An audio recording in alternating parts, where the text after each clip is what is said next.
السلام عليكم ورحمة الله وبركاته. الشماعة ركفوني داوتودا فردوتودا خيم أرانتنا برنوتا انترو يوخان لوغو إسجامو بيسيسا ميديا خينا خرا سلبادان دقيقة مراسة خيستي أكامتي دلغنا إسجو خوالي لالو تا همدوما فيديو خينا تي أبسانوال انترا سننجنا إيغا أبليكيشن جتورا أبليكيشن إيغا بوفاچو سنبر باچسا أبليكيشن خانا Pilaastoorii keessaa argachuu ni dandeessanii garuu telegiraama irratti isin maxxansaa achirraa albaafachuu dandeessan karaa salphaadhaan. Amma asumaan isa keessa gaseennee haala itti dalagatan waliin laalla. Erga hogguu isa keessa gaseentan jechuudha haala kanaan isin gannaqa.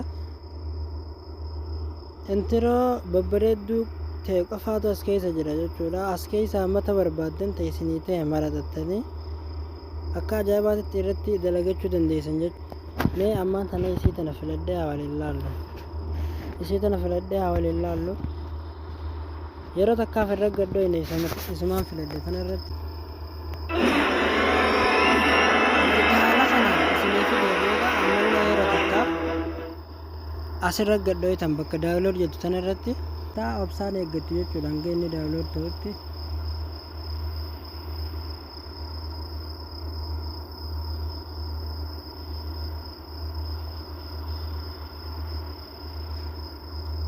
Egaa kun ammaan tana daawulood ta'ee jira jechuudha. Amma asirra gaddoo inni yeroo takkaaf.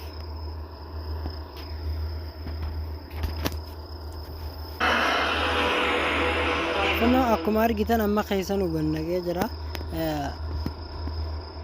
Asirratti wanni isinii galuu qabu jechuudha. Asirratti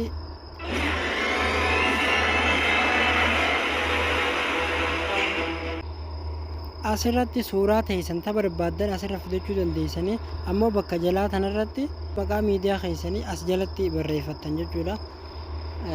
Walumaan laalla achirratti barreeffachuudhaaf yeroo takkaaf asirra gadhooytan jechuudha. Erga haala kanaan gadhooytaniin booda filannoo lama isinii fida.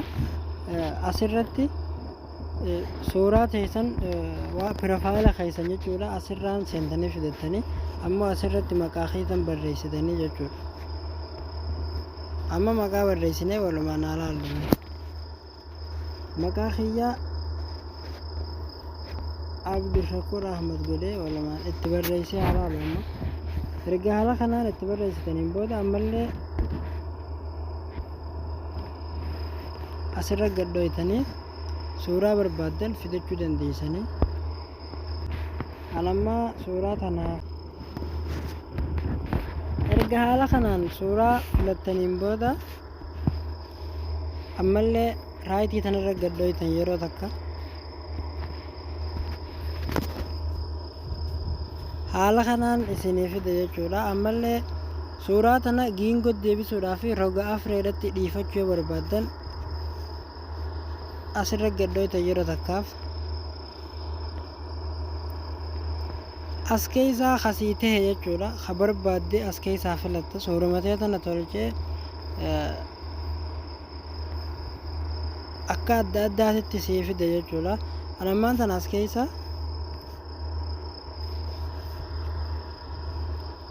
isii tana filannee waliin laallume. Haala kanaan erga takka irra gadhooytaniin booda ammallee dan bakka jettu ta gubbaa tanarra gadhooytanii erga haala kanaan akkasitti maqaatti barreeffattanii fixxaniin booda appilii ta jettu ta jalaa tanarra gadhooytan obsaan eeggattu hanga isinii fidu.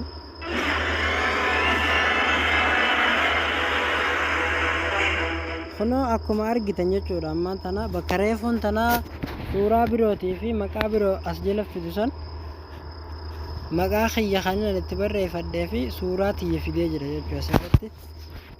Amma gabaabumatti intiroo tolfannee jira jechuudha. Amma tana fakkeenyaaf isinitti agarsiise babbareedduu ajaa'ibaa keessa jira. Keessa maratattanii irratti dalagachuu dandeessanii. Amma erga kanatti tolfattaniin booda isii gabbuufachuudhaaf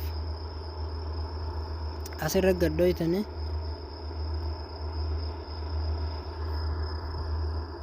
ammallee asirra gadhooytan obsaan eeggattu ammallee.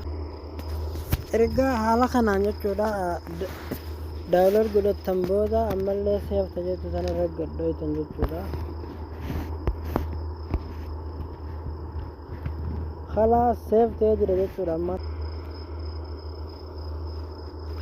Kunoo akkuma argitan jechuudha taniin ammaan tana achirratti dalageessan isii tana.